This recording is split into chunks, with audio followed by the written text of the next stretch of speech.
Welcome to Business or Pressure, taking the pain out of massage business with me, Allissa Haines. This is your no-nonsense guide to managing your business money. It is our mission to make sure that every massage therapist and body worker has the tools to make a living wage in a thriving business. So let's jump in. We are talking about preparing for a new expense, and specifically a particular technique to prepare for a new expense or a change in your personal or professional financial life. And here it is.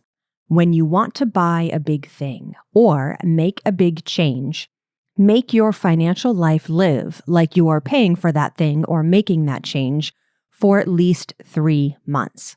And I'm going to step back a little bit now. This idea comes from some financial advice I heard years and years ago. And they said, if you know you want to have a kid, when you get pregnant, or even before you get pregnant, live on just the income that you'll have during maternity leave. And this technique accomplished 2 things. One, you could get used to the new lower income, which really forces you to consider what is a real required expense versus what is a discretionary expense, and get used to living within those boundaries. And you save that current income that you won't have during maternity leave to build up your savings, or really, in this example, to pay for baby stuff. Now, I never had any babies. I never needed to take maternity leave. This wasn't relevant to me at the time or ever in the future. But this advice applies to so many financial situations. It applies to changes in income and changes in expenses. It applies in business and personal lives. Here are some examples. Let's say you want a new car, and maybe you don't have a car payment right now because you paid yours off and you've been living with this older car for a couple of years. For at least 3 months, pretend like you are paying a new car payment. So look at the kind of car you might want to buy, new or used, figure out what your car payment would be, and live like that for a few months. Make that car payment, and I'm air quoting that, make it directly into your savings account. Can you live on what's left, or what adjustments need to be made in your budget for you to be able to afford a car payment? And also don't forget to add in an increase in insurance if you're getting a nicer, newer car. And if your state or locality charges an excise tax, keep in mind when you might have to pay that. And over that 3 months, you're going to get used to living with that new expense. And you're going to save up a little more for the down payment or just to cover the insurance increase. Or you might find that you cannot afford that new car payment. And that might help you feel better about throwing some money into the older car to make it last longer, or rethinking the kind of car or value of car you're going to get. And this applies in big and little situations in business. Let's say you want to start using a laundry service. So you're tired of hauling your laundry around, you're done, you want to use a laundry service. Price it out, find out what that's going to cost, and add that expense into your budget for a few months. So for a few months, you're still doing your laundry, but you're also taking whatever that monthly or weekly fee would be for laundry services. You're pulling it out of your budget as if you are paying a laundry service and you're putting it into your savings. How do you feel about that? Does that work for you? Great. If it doesn't work for you, you need to rethink what you're willing to pay for. Or maybe you'll just feel better about doing your laundry on your own. That's a pretty small expense, but what if you want a new office space? Maybe you've been subletting in a tiny little room and you're tired of hearing someone slam the bathroom door, and you want to be able to bring in your own wall decorations. You want your own office. Add that higher rent expense to your bookkeeping, to your budget, and put that money into savings and see how it works out for a few months. Now, this isn't always a perfect exercise. Maybe going off onto your own and getting a bigger office also means working a few extra days so your income will come up and you'll be able to afford that higher rent. Or maybe you'll take on a subletter yourself and that will mean more income. But to some extent, you can practice this exercise with almost every business decision that impacts your finances. It allows you to actually live with the financial decision before you make that decision. And that's a really helpful exercise. especially if you are prone to making quick feelings-based decisions. In the past, you may have experienced some financial regret. I certainly have. Using this technique can help you prevent that. And it can help you take the feelings out of a decision and then ultimately feel really confident about that decision either way you go. There are endless situations where this technique could apply in business and in personal. I'd love to hear about how you use it, so let me know, and I hope you find it helpful. Let's jump into today's chat with a colleague. You may or may not know, but I used to run an online community for massage therapists. Well, on March 1st, Annette Montgomery took over that community and reimagined, revamped, shot some much needed enthusiasm there, and it is now Bolstered. If you haven't checked it out, you should. We're going to have all of Annette's links in the show notes. Welcome, Annette Montgomery. Thank you so much. I'm happy to be here. Annette is a practicing massage therapist in Indiana. She's a full-time sole proprietor and also the founder of Bolstered, this new virtual support community for massage therapists. You can find her at AnnetteMontgomery.org. And if you are on Instagram, I cannot strongly recommend enough that you find her there. Her handle is _Annette Montgomery. And I love that because it's like you're the Annette Montgomery. Not any of the other ones, you're the Annette Montgomery. Very official. Before we jump into the question you're going to answer for us today, tell us just a little bit about your massage practice. Yeah, so I've always been on my own. I jumped into running my own business right after graduation, just dove right into the deep end of the pool. So that was about 12 years ago. And I currently have a really beautiful book of longstanding clients. Most of them have been with me over 7 years, and it's just feeling really nurturing and nice. I'm in a good spot now after 12 years. So nice. So how many clients are you seeing a week? So my absolute minimum to kind of make my goal is 12, and then my capacity is 18. So I kind of shift around in there from week to week. Okay, you're going to tell us what is the thing that you would do differently if you could go back in time and start your business again? Yeah, so I think this is probably a pretty common response, but I would have charged more starting out. And I think getting a little deeper into that, I wish I would have understood or known what it takes to set your rates and how to establish that pricing. I think I did what a lot of massage therapists did or do is they just charge what Janet down the street is charging. And you kind of, you do this market research and then you find the average, and then you, depending on your level of imposter syndrome for the day, you either, go a little bit above or below. And I did that for a long time.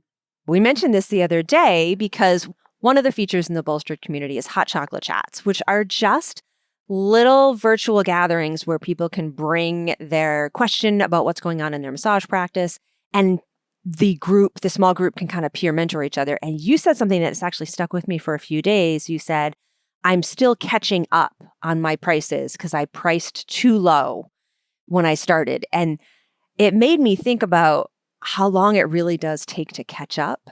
If you price your services too low at the start and then you realize that and you want to up it, sometimes that can mean like a $20 or $25 price increase all at once.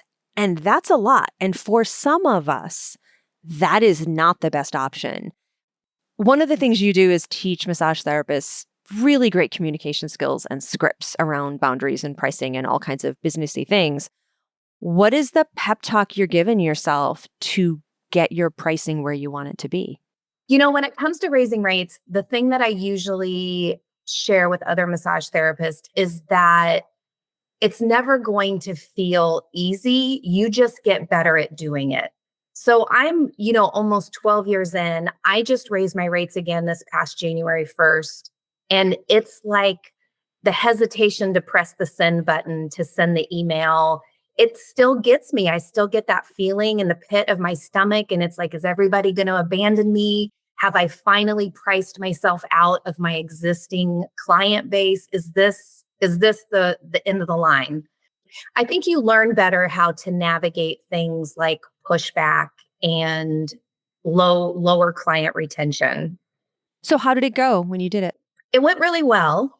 I didn't lose anybody, but what I chose to do this year is I split it up because I was concerned about the economy with the upcoming administration change in the United States. So I actually did a $5 increase for January and then prompted them that there would be another $5 in July. Oh, that's good. I love like giving people a heads up, even though most of the time they forget because they don't really care that much about the $5 and it's more of a big deal to me. Yeah. And I think about like one of the things that I think I would do when it comes to raising rates, if I could go back 12 years, is I would have just implemented a annual, maybe $3 increase every year and just upfront say that you can expect $3 more every January. And that's more or less going to cover things like cost of living, cost of overhead going up, and just getting them used to always seeing an increase from me. And I love that, except $3 isn't enough. I would really push you to do like 5 to 10. But you know what? We always have that first output of like, oh, I'm just going to go low on this. And then we rethink it and we're like, oh, that's probably too low. I like that you said that you get better at it over time because I just hit my 20-year anniversary and I raised my rates last fall. And it was the first time that I raised prices and just did it without any feelings. I did not have any concerns. And I had actually planned to wait until this like January or February until it was like a year or something. I changed my mind like somewhere at the beginning of August. I had just come back I took like a month off last year and I had just come back and I was really busy. And I was like, you know what? I don't want to wait until next spring to raise my prices. I'm just going to do it. And literally that day, I went onto my website, changed all the pricing. I upped it $10. I went into my scheduling software and I changed it, everything. I raised it $10. My software didn't change existing appointments that had already been made. So that's beautiful. So I still had plenty of time to warn my regular clients. So as they came in over the next 4 weeks and like the second half of August and into September, I would tell them, your appointment today is the same price. Anything you book after October 1st is going to be the new pricing. So it gave me like 6 weeks of runway to just tell my regular clients and they stayed on the old pricing. But anybody who scheduled, whether it was somebody like a returning client who just hadn't been on the books, like if they went onto my website that night and scheduled, it would be the new price. And they would not have gotten an email telling them that. It just was. It just was. Literally no one said anything. And I had zero feelings about it. And 6 weeks later, I was making, $100 more a week. Yeah, that's incredible. I mean, yeah, to get to that point where you just do it, you're just able to rip the Band-Aid off and say, this is a necessary change that has to happen for the business. And you just do it. And I think the thing that a lot of massage therapists, including myself, tends to forget is that you really can stand to lose a handful of clients and break even and make the same income. But, we tend to focus on our existing clientele because they're our bread and butter. We want to keep them happy. We want to make sure that they're content. They want to keep coming in. But it's kind of a natural progression of a business that you eventually start pricing yourself out of people's budgets. And, that happened to me really unexpectedly a couple of years ago. And I think it was because I went over the $100 mark. So I think that just psychologically for people put them in a different place when it came to spending money on massage therapy. I do not believe it had anything to do with my skills or their value of massage or how much they wanted massage. I think it's just one of those psychological things about money. But I ended up losing maybe 8 or 9 very long-term clients. And it really knocked me on my side. I mean, I was not anticipating that at all. And I was kind of in a place where I didn't really want to find new clients. I was kind of coasting and comfy with what I had. But I do think it does happen. And I think losing clients does happen maybe more than people are talking about. And I think it's okay. Like I said, I think we have a cushion there when it comes to income. I think what really happens is it just pulls on our heartstrings that it feels like people are abandoning us. Yep, we take that very personally I feel like if someone leaves you because of a $5 or $10 price increase, they were probably going to leave you soon anyway, or they were going to find a reason to drop off one way. And a lot of times it's budget, or a lot of times they'll say it's budget, but really it's just time and effort and lifestyle changes and all of those things. I would say when it comes to pricing specifically, no one's asking you to be an accountant, but as someone who is not very great at math, I would encourage everybody to take the time to crunch the numbers, to get really serious about what your expenses are, how much money you want to make, how much you need for your lifestyle. And, just keeping in mind that the revenue that your business generates pays both for the business and your personal income. And so it probably needs to be much higher than maybe you're imagining. And there's no shame in that. And I think also we tend to price based on how well we think it's going to be accepted or received. And one thing that's really helped for me is I tell myself that the business generates two things: money and massages. The massages are for the clients and the money is for me. And so as much thought and care as I put into curating a client experience so that they get what they want, I also deserve to get what I want and what I need from what the business is generating. Hey, since this turned into a conversation about pricing, do you have any resources for people who are going to increase their prices? So I do have a free download that walks you through how to write the email to notify clients that your prices are increasing. And then I guess a little bit of a secret is I'm wrapping up a course on raising rates and all things money that's going to be launching sometime here in 2025. And it is going to be NCBT and be certified for credit. Thank you so much, Annette Montgomery, for joining us and dropping some pricing wisdom. Again, everybody, you can find her at AnnetteMontgomery.org. I'll have all kinds of links in the show notes. Thank you for joining us. Thank you so much. It's always a pleasure. If you have a question about running your business or an idea for an episode, reach out via email, businessorpressure@abmp.com. You can also find me coaching massage therapists at deepbreathdigital.com. And make sure you subscribe to ABMP's podcast so you don't miss a beat. I'll meet you right here for the next episode. I can't wait.